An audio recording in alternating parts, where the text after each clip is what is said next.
We live in a world that is really, really loud. We celebrate the big achievements, viral moments, and record-breaking wins. We post them and measure their worth in views and likes. And at school, it can feel that the loudest people in the room are the most confident, the most successful, and the ones who have figured it all out. According to a 2023 health advisory from the American Psychological Association, heavy and unmonitored social media use in adolescence is linked directly to increased risk for anxiety, depression, and sleep problems. It is not just the content we scroll through that affects us. It's also the constant comparison and the pressure to perform, to be seen, and to be on all the time. In addition, author Susan Cain, in her book, Quiet, The Power of Introverts in a World That Can't Stop Talking, argues that modern culture often overrates extroversion and undervalues the quiet traits like deep thinking and careful observation. She points that there's zero correlation between the best talker and having the best ideas. That line matters because it reminds us that the quiet can be valuable, even in a world obsessed with noise.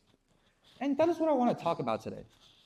I want to talk about the moments that no one posts, that never get a caption, and that happens when your phone is face down and you're alone with your thoughts.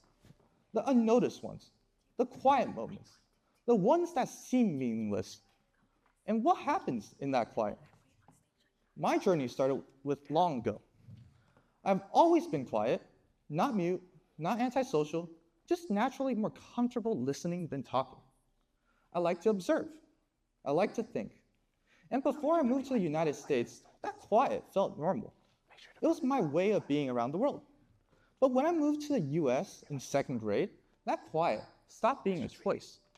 Suddenly, I was in a classroom where I did not understand the language. I did not know how to ask to join a game, how to respond to a joke, or even tell the difference between someone laughing at me and someone with me. Just because I thought like they were compliments. My silence became survival. It was safer to say nothing than to risk saying the wrong thing.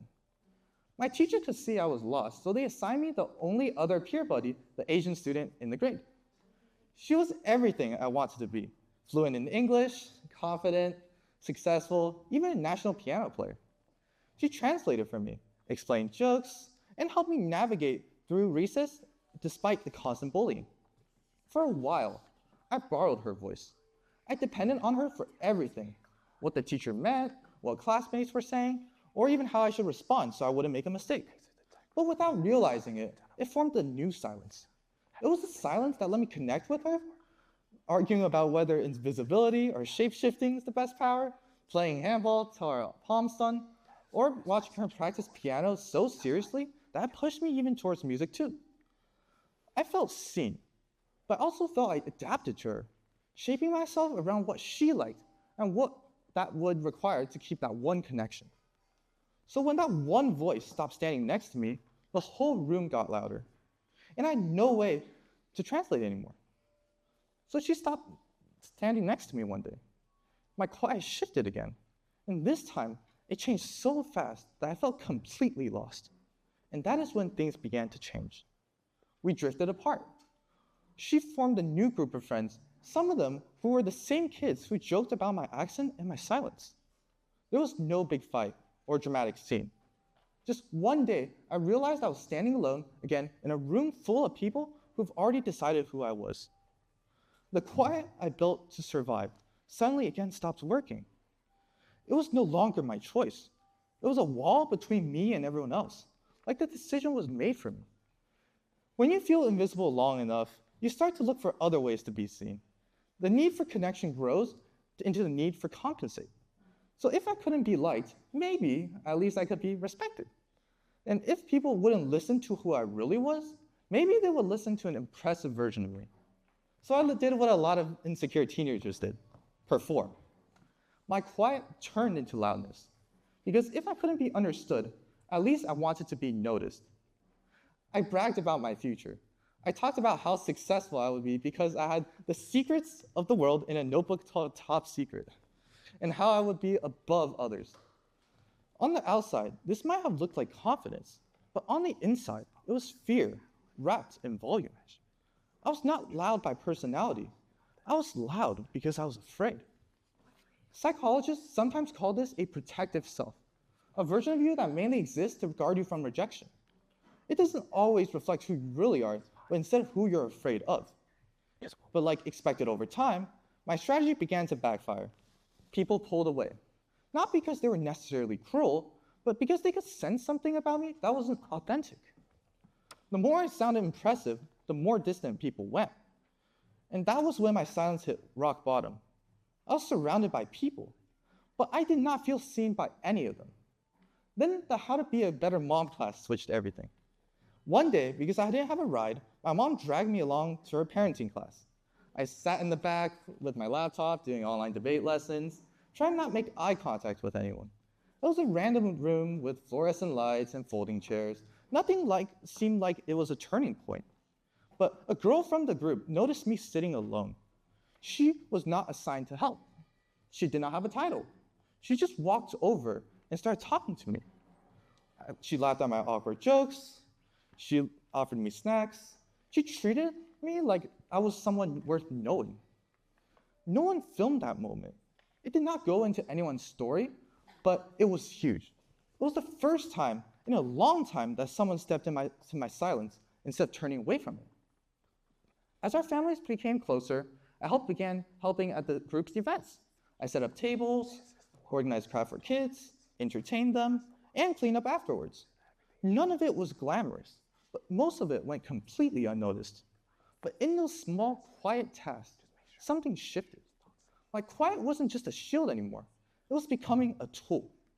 Because I knew what it felt like in the background, I started noticing other people in the background too.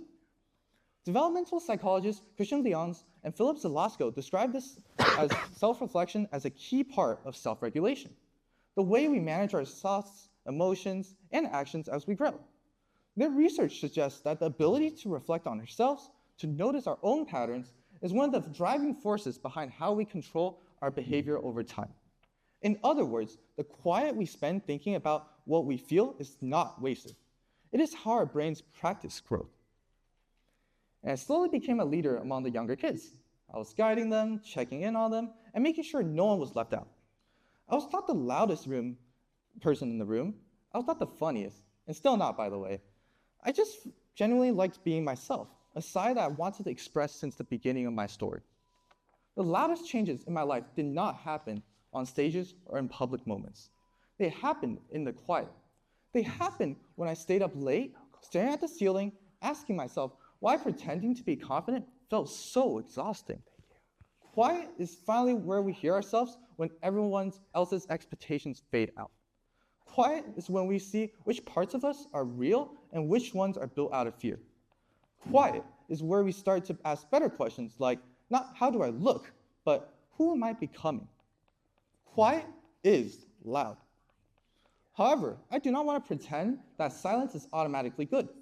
This is not a delete Instagram and live like a monk speech, but in my life, quiet built wrong things before it built the right ones.